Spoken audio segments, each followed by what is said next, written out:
వాక్యేన బుద్ధిం మోహయసీవ మే తదేకం వద నిశ్చిత్య ఏన శ్రేయోహమాప్నుయాం.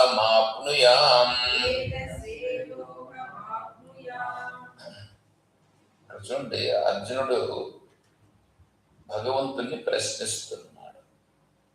వ్యామిశ్రేణేవ వాక్యేన బుద్ధిం మోహయసీవ మే తదేకం వద నిశ్చిత్య ఏన శ్రేయోహమాప్నుయాం. కొంతసేపు కర్మ చేయకూడదు, కర్మయోగం గొప్పదంటాం. తర్వాత జ్ఞానం చాలా గొప్పదంటాం. దూరైన ఎవరం కర్మ అంటాం, అంటే కర్మ పనికిరాదు అంటాం. కర్మన్నే వాధికారిస్తే అంటాం. పరస్పర విరుద్ధంగా ఉన్నాయి కదా నేను మాటలు. అంటే ఇప్పుడు అర్జునుడి స్థితిలో నేను యుద్ధం చేయాలన్నా లేదా జ్ఞాన స్థితిలో ఉంటాను.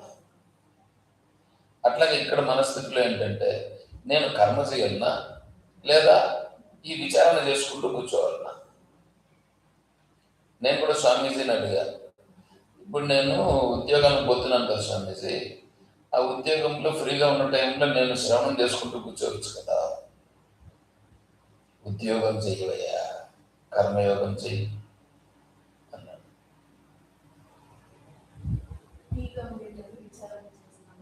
అన్ని దానికి కూడా నువ్వు ఉద్యోగంలో ఉన్నప్పుడు ఉద్యోగం చెయ్యి కరెక్ట్గా అన్నాడు.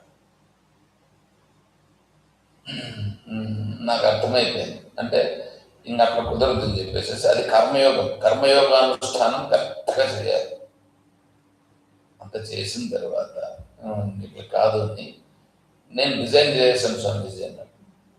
రిజైన్ చేసావు ఎందుకు? ఎవరు చెప్పారు నీకు? ఎందుకు చేసావు అన్నాడు. స్వామీజీ నేను శ్రవణం చేసేదానికి నాకు అడ్డంకి అవుతుంది స్వామీజీ. శ్రవణం చేసేదానికి ఏం అడ్డంకి? కర్మయోగం చేసి దాంట్లో పరిపక్వం అయితే ఆటోమేటిక్గా శ్రవణం వస్తుంది. లేదు స్వామీజీ, నాకు అది ఇబ్బందిగా అనిపిస్తుంది, అందువల్ల నేను దాన్ని విడిచిపెట్టేసాను. ఎప్పుడు? ఈరోజు అసలు అప్లికేషన్ ఇచ్చాను. Very good, continue. ఎట్లుంది చూసావా? అది మనం ఎప్పుడు ఉంటే మనం దేంట్లో ఉంటే అదే కరెక్ట్ అంటారు. ఇచ్చిపెట్టేస్తే వెరీ గుడ్, మంచి పని చేసు కరెక్ట్. అట్లే భగవంతుడు కూడా ఇక్కడ చెప్తాను, నువ్వు ఎంతసేపు ఆడున్నంతసేపు ఆ బురద పూసుకుంటా అంటే అదే బాగా గొప్పగా అనిపిస్తుంటుంది. కాబట్టి అందుకే ఏన శ్రేయోహమాప్నుయం, నాకు నిజంగా ఏది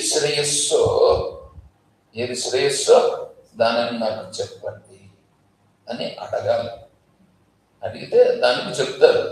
మనం చేస్తాం కదా, నేను ఇదే చేయాలి కదా, నేను ఇట్లుండాలి కదా,